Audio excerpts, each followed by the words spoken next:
Que o que existe aqui é um imbróglio de um monte de coisas em que o simplismo evangélico chega e diz assim, é tudo do diabo. Aí fica tudo que é espírito ofendido. Por quê? Porque, como eu disse, a maioria é gente boa, carinhosa, caridosa, que sai de casa, vai para o orfanato, vai para o asilo, se dá, leva comida, trata bem. São pessoas que não merecem serem tratadas com esse label diabólico. Eu tenho muitos amigos espíritas, digo a eles, toda vez que eu tenho chance, que me perguntam, de acordo com o nível de abertura que eu tenha, eu posso chegar e só explicar o fenômeno. Se eu sentir que ele está mais aberto, eu chego até os finalmente mesmo com ele. Se o cara já chega dizendo, eu tenho essa angústia, aí o pau canta, eu escracho mesmo. Mas no mais, eu tenho muita delicadeza pela quantidade enorme de gente boa e que faz isso de todo o coração, desejando servir a Deus com sinceridade enquanto faz, sem saber que labora no equívoco e no engano. E aí, nesse sentido, eu quero deixar o Espiritismo, só para concluir, falar do mundo evangélico. Então, alguém deve estar perguntando aí, se Chico Xavier está no céu ou está no inferno, né? Isso é uma pergunta normal de crente. Normal. Crente que não faz essa pergunta não é crente. Querem saber o destino do homem. Bom, eu sou um cara que acredito que todo mundo é salvo exclusivamente por causa da graça de Jesus. E não por causa dos seus acertos doutrinários. O Chico Xavier, para mim, eu vou encontrar o Chico Xavier na glória dos céus por uma razão simples. Se eu, que sou esse verme, que não é nem de Jacó, é verme do meu pai, é lombriga do Amazonas, é giardia de Igarapé.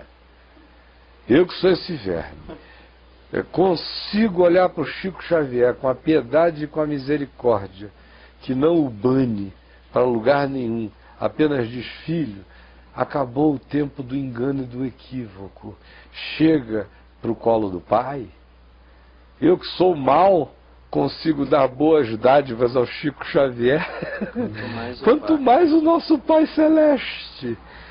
Então a primeira coisa é essa, porque se a salvação não fosse exclusivamente pela graça de Jesus, eu pergunto a você, quem aí estaria salvo? Com as suas doutrinazinhas pagãs, evangélicas, de idolatria, seu culto aos pastores, seu culto aos apóstolos, seu culto às correntes, seu culto aos templos, seu culto à teologia da prosperidade, seu culto às maldições hereditárias, seu culto aos anjos, sua espiritualidade fetichista e pagã, seu culto ao dinheiro, sua certeza de que Deus só ouve as orações calçadas pelo sumo sacerdote da grana. O que eu pensaria de você se eu fosse considerar só os seus equívocos, erros e heresias teológicas? Eu diria, baseado nelas, que você está no inferno, mano. Eu não digo pela mesma razão que eu não digo do Chico Xavier. Eu digo que, apesar da sua maluquice toda, você, do Macedo, do Silas e de quem você quiser inventar, a graça de Jesus é maior do que a loucura de vocês. E se houver um pingo de desejinho de Deus ainda aí, a graça do Senhor Jesus te salva, ainda que seja pelo fogo, como diz Paulo, mas te leva. Mas não é por causa de acerto doutrinário. De modo que evangélico não tem moral para falar de equívoco doutrinário de espírita. Está todo mundo no mesmo saco, nem católico e nem ninguém. Entre o espiritismo do Kardec e a idolatria do Papa, está tudo igual. O kardecismo do Kardec e a idolatria evangélica e as maluquices do Átila Brandão, que chama o anjo Gabriel de Gabi, e esse monte de gente enganando o crente para todo lado, olha, o Chico Xavier está em melhor posição, porque não vivia para enganar os outros, no máximo ele era um enganado sincero do processo. De modo que o meu Pai que está nos céus lida melhor com o enganado, com o indivíduo que lida com o engano enganadamente, do que com aquele que conhece a verdade e é enganador. Esse sim é mentiroso e é pai da mentira. Não é o caso do Chico Xavier, mas é o caso de um monte de pastor que eu conheço. Então, se a gente estivesse falando aqui de salvação por acerto doutrinário, mano, entra no saco, pula no inferno que você pertence lá. A menos que seja exclusivamente por causa da graça do Senhor. E eu espero que esse choque anafilático acorde você para ver que chegou a hora de parar de brincadeira sobre quem é que está certo doutrinariamente.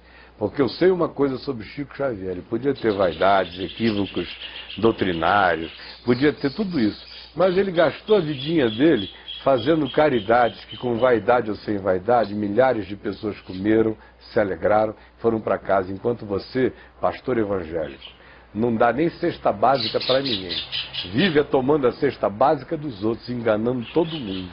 Tome cuidado, porque pode ser que venha gente de Uberaba, venha gente do Irã, do Iraque, venha gente da Sibéria e tome lugar à mesa no reino dos céus com Abraão, Isaac e Jacó, enquanto batistas, presbiterianos, neopentecostais, católicos, judeus e outros mais ficarão de fora batendo e ouvirão a voz dizendo: olha, vocês pertencem a mim mesmo, os filhos do reino, os que se diziam nós somos e eles não são. Jesus diz que são os que caem no maior risco de serem deixados do lado de fora. O tempo esgotou, já 12:20.